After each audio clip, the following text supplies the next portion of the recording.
Hello! ఈరోజు నేనొక చిన్న స్టోరీ చెప్తానే. అది కేక్ గురించి. నిన్ననే చేశాను. భలే వచ్చిందండి.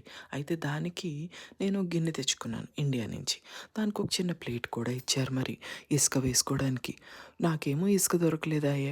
అప్పుడు నేనేం చేశాను, క్యాస్ట్ ఐరన్ ప్యాన్‌ని తీసుకెళ్ళి స్టవ్ మీద పెట్టి చక్కగా కేక్ బ్యాటర్‌ని రెడీ చేసుకొని, ఆ గిన్నెలో పోసుకొని స్టవ్ మీదకి ఎక్కిచ్చేసాను. దీనికి సుమారుగా ఒక గంట టైం పట్టింది. అయితే మనం అది ఇది గుచ్చాల్సిన అవసరం లేకుండా జస్ట్ వేలుతో అలా టచ్ చేసి చూసంగానే ఏదో కొంచెం కొంచెంగా మాయిస్ట్‌గా తగులుతది. అప్పుడు దాన్ని కట్టేసుకోవాలి. ఆ వేడికే బాగా ఉడికిపోతది. పక్కన పెట్టేసుకొని చల్లారాక చాక్ తీసుకొని చక్కగా చుట్టూతా స్క్రేప్ చేసుకొని, ఓ 2 దెబ్బలేసుకొని తిరగేసుకుంటే భలే ఊడొచ్చేసిందండి అసల. తర్వాత చక్కగా తిన్‌గా మనకి ఏ సైజ్ కావాలనుకుంటే ఆ సైజ్‌లో ముక్కలు స్లైసెస్‌గా కట్ చేసుకొని తినేయడమే.